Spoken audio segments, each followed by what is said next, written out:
സുരിച്ചേച്ചി, ഇന്നെന്താ ഇത്ര നേരത്തെ മുറ്റടിക്കുന്നേ? ആ ബിന്ദു, നീയോ? പ്രിയനെ കാണാൻ ഇന്നൊരു കൂട്ടർ വരുന്നുണ്ട്. അപ്പൊ പിന്നെ ഞാൻ ഇവിടേക്ക് ക്ലീൻ ചെയ്യാന്ന് വിചാരിച്ചു. ഉള്ളിലുണ്ട് പിടിപ്പത്ത് പണി.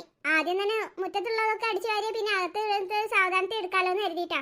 അല്ല, അത് നമ്മുടെ പ്രിയക്ക് കല്യാണപ്രായമായോ? അവള് പഠിക്കുന്നില്ലല്ലോ ചേച്ചി, +1 എത്തിയതല്ലേ ഉള്ളൂ. ഇപ്പഴേ എന്തിനാ അതിന് കെട്ടിച്ചു വിടുന്നേ? കെട്ടിച്ചു വിടുന്നു ഞങ്ങൾ തീരുമാനിച്ചിട്ടൊന്നുമില്ല. നല്ലൊരു ആലോചന ആയതുകൊണ്ട് പറ്റുമെങ്കിൽ രണ്ടു കൂട്ടരും കണ്ട് ഇഷ്ടമൊക്കെ ആയാലും നടത്താനേ വിചാരിക്കുന്നുള്ളൂ. പിന്നെ പ്രായത്തിന്റെ ആണെങ്കിലേ ഓളെ 2 വർഷം വൈകിട്ടാ ചേർത്തിയത്. അപ്പം പിന്നെ അതിൻ്റെതായ പ്രായമൊക്കെ ഓൾക്കുണ്ട്. കല്യാണത്തിനുള്ള പ്രായമൊക്കെ ഒക്കെ ആയിട്ടുണ്ട്.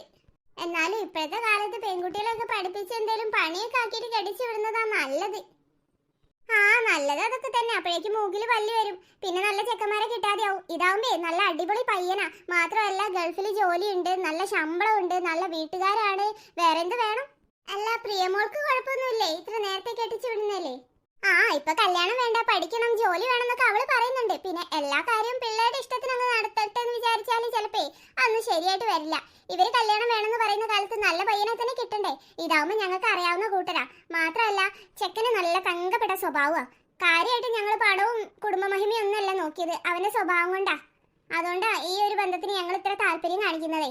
ആ, എന്നാ പിന്നെ ചേച്ചിയുടെ ആഗ്രഹം പോലെ തന്നെ നടക്കട്ടെ. ഉള്ളിൽ എന്തെങ്കിലും സഹായം വേണമെങ്കിൽ എന്നെ വിളിച്ചാൽ മതി കേട്ടോ. അല്ല, എന്തെങ്കിലും ഉണ്ടാക്കാനുണ്ടോ? വല്ല ഉണ്ണിയപ്പോ അങ്ങനെ എന്തെങ്കിലും? അതൊന്നുമില്ല, എല്ലാം ഞാൻ ഇന്നലെ തന്നെ ഉണ്ടാക്കി വെച്ചിട്ടുണ്ട്. പിന്നെ കുറച്ച് ബേക്കറിയിൽ നല്ലാതെ വാങ്ങിക്കുകയും ചെയ്തിട്ടുണ്ട്. അതൊക്കെ മതിയെന്നേ. അവരൊരു ചായ കുടിച്ചങ്ങ് പോകുന്നേ ഉള്ളൂ. വേറെ ചടങ്ങൊന്നും ഇല്ലല്ലോ. മോളും അവനും തമ്മിൽ ഇതുവരെ നേരിട്ട് കണ്ടിട്ടില്ല. അപ്പൊ ഒരു പെണ്ണ് കാണൽ ചടങ്ങ് മാത്രം, വേറെ ഒന്നുമില്ല. എന്നാ ഞാൻ പിന്നെ അകത്തേക്ക് ചെല്ലട്ടെട്ടോ. കുറച്ച് പണികളോടെ ഉണ്ട്. സംസാരിച്ചിരുന്നാലേ അവരിപ്പോ എത്തും. ആ, ശരി ചേച്ചി. സ്വർണ്ണ വില പിന്നെയും കൂടി. അല്ല മനുഷ്യ, നിങ്ങളോടല്ലേ ഞാൻ തേങ്ങ പൊളിച്ചു തരാൻ പറഞ്ഞേ? അതിന് പോവാതെ ഇവിടെ പേപ്പറും വായിച്ച് കുത്തിരിക്കാണ്. അല്ലടി, അവര് ചായക്ക് മാത്രമല്ലേ നിൽക്കുള്ളൂ. പിന്നെ നീ എന്തിനാ ഈ കറിയും ചോറും ഒക്കെ കൂടി ഉണ്ടാക്കാൻ നിൽക്കുന്നേ? ആ, അതൊക്കെ ശരി തന്നെയാ. പക്ഷെ അവര് നമ്മളെ സാധാ പെണ്ണാണ് വരുന്നവരെ പോലെ നോക്കാൻ പറ്റത്തില്ലല്ലോ. നമ്മളെ കുടുംബക്കാരും കൂടിയല്ലേ.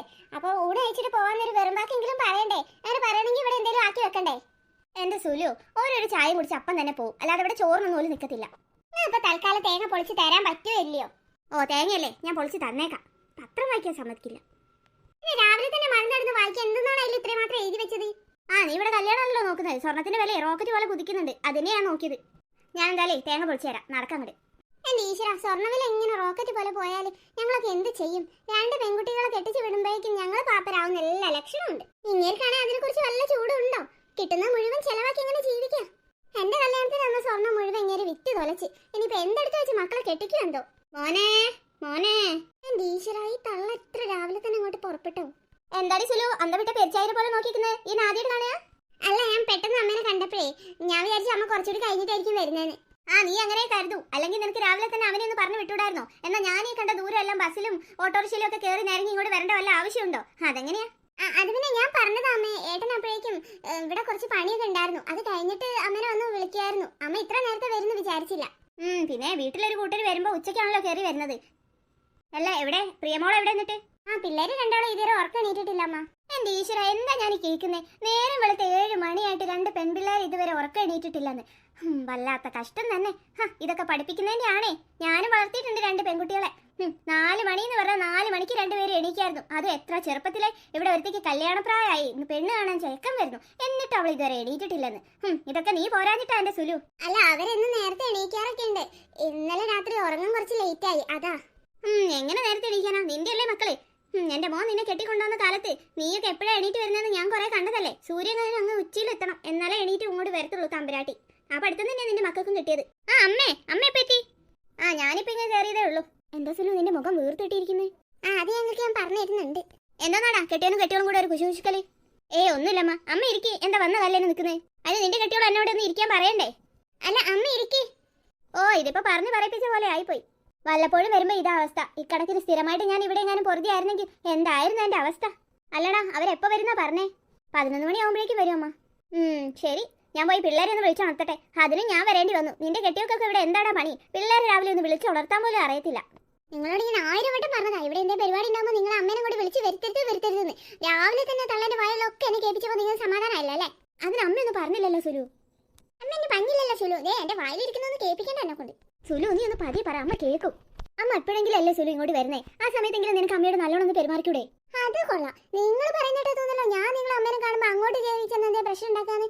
ആ തള്ളക്ക് എന്നെ കാണുമ്പോൾ തൊട്ട് തുടങ്ങും എന്റെ കുറ്റം പറയാന്. ഇപ്പൊ ദേ മക്കളെ രണ്ടുപേരും എണീക്കാത്തതേ എന്റെ വളർത്തുദോഷാന്ന് പറയായിരുന്നു ഇന്നത്തത്. എന്റെ പൊന്നു സുലു, അമ്മയൊക്കെ കാലത്ത് 4 മണിക്ക് 3 മണിക്കൊക്കെ എണീറ്റ് പരിചയമുള്ളതാ. ആ കാലഘട്ടത്തിൽ വെച്ചിട്ട് പറയുന്നതായിരിക്കും. നിനക്ക് അങ്ങനെ എടുത്താൽ പോരെ അതിനൊക്കെ ഇങ്ങനെ മുഖം വെറുപ്പിച്ചിരിക്കണോ? നല്ലൊരു ദിവസമായിട്ടേ, അതുകൊണ്ടേ ഞാൻ കൂടുതലൊന്നും പറയുന്നില്ല. നീ പോയി ബാക്കി കാര്യങ്ങൾ എന്താന്ന് വെച്ചാൽ ചെയ്യ്. ഇന്നെ ഇവിടെ നിന്ന് അങ്ങോട്ട് പോയാൽ മതിയായിരുന്നു. ഇല്ലെങ്കിൽ ഇനി ചെവിതല കേൾക്കാൻ സമ്മതിക്കത്തില്ല. കല്യാണം കഴിഞ്ഞ് 20 വർഷം കഴിഞ്ഞിട്ട് അമ്മായിമ്മ പോരിന് മാത്രം ഒരു കുറവുമില്ല. ഇതേ മനുഷ്യ അവിടെ എത്തിന്നാ തോന്നേ. ഒന്നിങ്ങോട്ട് വന്നേ. ഇവരെത്തിയോ സുലു? എന്താ അവിടെ തന്നെ നിൽക്കുന്നേ? കേറി വാ. വരൂ, ഇരിക്കൂ. മാമോനെ ഇരിക്കേ. ശരി ആന്റി. പിന്നെ എന്തൊക്കെയാ വിശേഷം? നല്ല വിശേഷം, അങ്ങനെ പോകുന്നു. അല്ല, അമ്മ ഇവിടെ ഇല്ലേ? അമ്മ അനിയന്റെ വീട്ടിലായിരുന്നു. ഇന്നിപ്പോ രാവിലെ നിങ്ങൾ വരുന്നു പറഞ്ഞപ്പോ ഇങ്ങോട്ട് വന്നിട്ടുണ്ട്. അമ്മേനെ കണ്ടിട്ട് ഒരുപാട് നാളായി. ഞാൻ വിളിക്കാം. അമ്മേ. നിങ്ങൾ എത്തിയല്ലേ? ഞാനൊന്ന് അവിടെ കിടന്ന് ചെറുതായിട്ട് മയങ്ങിപ്പോയി. രാവിലെ നേരത്തെ എണീറ്റ് വന്നതിന്റെ ഒരു ക്ഷീണം. ഇതാ ചെക്കനല്ലയോ? ഇത്ര ചെറിയ നിനക്ക് എങ്ങനെയാടാ ഇത്ര വലിയൊരു മോണ്ടായത്? ഇവന്റെ വലിപ്പം കാണുമ്പേ എനിക്ക് നിങ്ങളുടെ വീടിന്റെ തൊട്ടപ്പുറത്തില്ലായിരുന്നു ഒരു തെങ്ങുകയറ്റക്കാരൻ, നാണപ്പൻ. അവനെയാ ഓർമ്മ വരുന്നേ. അവന്റെ അതേ കൈയും കാലും ഒക്കെ ഇവന്. നിങ്ങൾ വർത്താനം പറഞ്ഞേക്കാതെ വേഗം ചായ എടുക്കുക. കിച്ചണിൽ പോയിട്ട് അമ്മയും കൂടെ ഒന്ന് ചെല്ലു സുലുവിന്റെ കൂടെ. എന്നാ വാ അമ്മേ, നമുക്ക് പോയി ചായ എടുത്തിട്ട് വരാം. എന്നാ പിന്നെ ബാക്കി ഞാൻ വന്നിട്ട് പറയാം മോനെ.